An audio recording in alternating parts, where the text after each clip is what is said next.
పద్ధతుల్లో నాయకుల్ని ఎన్నుకుంటున్నాం. కొందరు ఇంకా తమను తాము రాజులుగా భావిస్తున్నారు. ప్రజలు తప్పు చేశారని అనుకుంటున్నారు. నియంత పోకడలను అనుసరిస్తూ ప్రజాస్వామ్యాన్ని అపహాస్యం చేస్తున్నారు. ఎందుకంటే రాచరికంలో వారసత్వానికి అవకాశం ఉంది.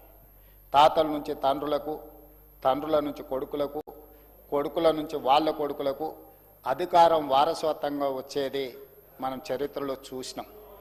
ఈరోజు కూడా అదే విధంగా వారసత్వం వస్తుందనుకొని ఆశపడి భంగపడి ఈరోజు ఆ బాధతో దుఃఖంతో సమయము సందర్భము ఏమి మాట్లాడాలి ఏమి మాట్లాడకూడదనే విచక్షణను కూడా ప్రదర్శించకుండా వారిదైన శైలిలో వారు మాట్లాడడం జరుగుతుంది. అధ్యక్ష, శాసనసభ ఆవరణలో తెలంగాణ తల్లిని ఆవిష్కరించుకున్న సందర్భంలో కొత్త గవర్నర్ శుక్లా గారికి శుభాకాంక్షలు తెలిపేందుకైనా ప్రధాన ప్రతిపక్ష నాయకుడు వస్తారని మేము ఆశించాం.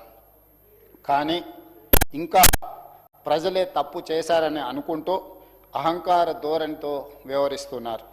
76 సంవత్సరాల స్వతంత్ర భారతదేశంలో ప్రభుత్వాలు మారినా ఇలా సంప్రదాయాలను ఎవరు ఉల్లంఘించలేదు. అధికారంలో ఉన్నప్పుడు అదే అహంకార ధోరణి, ప్రజలు బుద్ధి చెప్పి ప్రతిపక్షం కూర్చోబెట్టిన ఇప్పుడు అదే తీరుగా వ్యవహరిస్తున్నారు. అధ్యక్ష, బాధాకరమైన విషయం, ప్రధాన ప్రతిపక్ష నాయకుడు ఈ తెలంగాణ రాష్ట్రానికి కొత్త గవర్నర్గా శుక్లా గారు బాధ్యత తీసుకున్నప్పుడు వారికి శుభాకాంక్షలు తెలియజేయడానికి, వారిని అభినందించడానికి తప్పకుండా ఈ సభకు హాజరవుతారని 4 కోట్ల తెలంగాణ ప్రజలు ఆశించారు. అధ్యక్ష, తెలంగాణ ఒక మంచి సాంప్రదాయానికి, అదేవిధంగా పెద్దలను గౌరవించుకోవడానికి తెలంగాణ ప్రజలు ఎప్పుడు కూడా ఒక బాధ్యతతో బాధ్యతాయుతంగా వ్యవహరిస్తున్నారు. అధ్యక్ష, కానీ దురదృష్టవశాత్తు రాచరిక పోకడల్ని మర్చిపోక అధికారం కోల్పోయినా ఇంకా ప్రజాస్వామిక వ్యవస్థలకి రాకపోవడము, సభా సాంప్రదాయాలను గౌరవించకపోవడం అనేది ఇది మన తెలంగాణ గౌరవానికి, తెలంగాణ ప్రాంతానికి ఒక తీవ్రమైన మాయని మచ్చగా మిగిలిపోతుంది. అధ్యక్ష, ప్రధాన ప్రతిపక్ష నాయకుడు 1/12/2023 నుంచి ఈనాటి వరకు 28/2/2026 వరకు 1,56,56,674 రూపాయల జీతభత్యాలు పొందడం జరిగింది. అధ్యక్ష, 1,56,56,674 రూపాయల జీతభత్యాలు పొందిన ప్రధాన ప్రతిపక్ష నాయకుడు సభకు గైరాజరవ్వడము, మరి ఈరోజు ఈ సభలో మన అందరం చర్చించి విధులకు హాజరు కాని వాళ్ళ నుంచి ప్రభుత్వ ఉద్యోగులు, ఎందుకంటే పబ్లిక్ సర్వెంట్ అని చెప్పి డెఫినేషన్ సుప్రీంకోర్టే ఇచ్చింది ఈ ప్రజాప్రతినిధులకు కూడా, మరి ఏమాత్రం విధులకు హాజరు కాకుండా ఈ రకంగా గైరాజరయ్యే ఎవరైనా, నేను ఏ ఒక్కరి కోసము దీని గురించి నేను ప్రస్తావించడం లేదు, దీనికి ఎక్కడో ఒక దగ్గర చర్చ జరిగి దీని మీద ఒక నిర్ణయం తీసుకుంటే బాగుంటుందన్న సూచన. ఇప్పటికైనా ప్రధాన ప్రతిపక్ష నాయకుడు కల్వకుంట్ల చంద్రశేఖరరావు గారికి నా విజ్ఞప్తి, మీరు సభకు రాండి, ఈ సభలో చర్చలో పాల్గొనండి, తద్వారా తెలంగాణకు ప్రయోజనం చేకూరుతుందని మీరు భావిస్తే ఈ సభకు వస్తారని మేము భావిస్తున్నాం. రావాల్సిందిగా తమరి ద్వారా మాజీ ముఖ్యమంత్రి గారికి నేను ఆహ్వానం పలుకుతున్నా. అధ్యక్ష, ఈరోజు గవర్నర్ గారి ప్రసంగం మీద చాలా రకాలుగా చాలా చర్చలు జరిగినాయి. ఎక్కడైనా సూచనలు వస్తాయేమో, ఎక్కడైనా గవర్నర్ గారి ప్రసంగానికి అభినందనలు అందజేస్తారేమో, ప్రభుత్వానికి ఏమైనా సూచనలు సలహాలు ఇస్తారేమో అని చెప్పి నేను సుదీర్ఘంగా అందరి ప్రసంగాలను నిశితంగా గమనిస్తూ వచ్చిన. అధ్యక్ష, కానీ అలాంటి వాతావరణం కానీ అలాంటి ఆలోచనలు కానీ నాకు ఎక్కడ మర్చుకో కూడా కొంతమంది నుంచి రాలేదు. ప్రధానంగా ప్రధాన ప్రతిపక్షం నుంచి మేము ఆశించిన విధంగా వారి వ్యవహార శైలి, వారి ప్రవర్తన లేదు.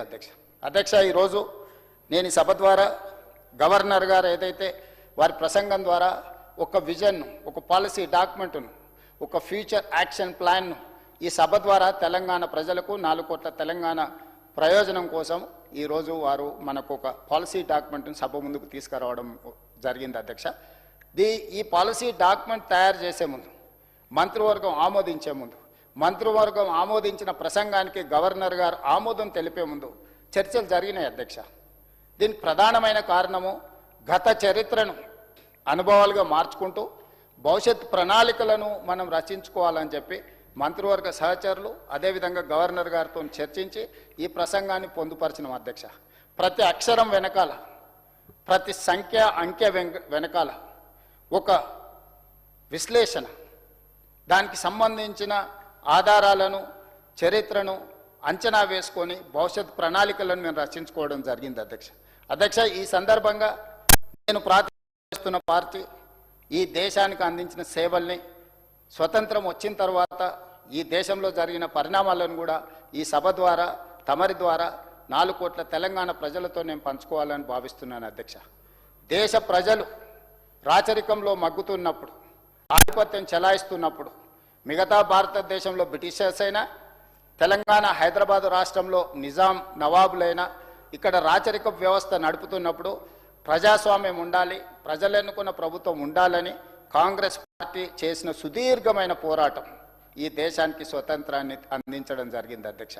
ఆ సమయంలో వేలాది మంది అమరులు అవ్వడమే కాకుండా ఈ దేశానికి స్వతంత్రం తెచ్చి ముందు వరుసలో నిలబడిన మహాత్మా గాంధీ గారు, పండిత్ జవహర్లాల్ నెహ్రూ గారు లాంటి వాళ్ళు, సర్దార్ వల్లభాయ్ పటేల్ గారు లాంటి వాళ్ళు చాలామంది, కొన్ని పేర్లే నేను ఇక్కడ ప్రస్తావిస్తున్నా, వీళ్ళందరూ కూడా ఎన్నో త్యాగాలకు ఎంతో వాళ్ళు వ్యూహాత్మకంగా వ్యవహరించి ఎత్తుగడలతో తీసుకున్న నిర్ణయాల వల్ల మన దేశానికి స్వతంత్రం వచ్చింది అధ్యక్ష.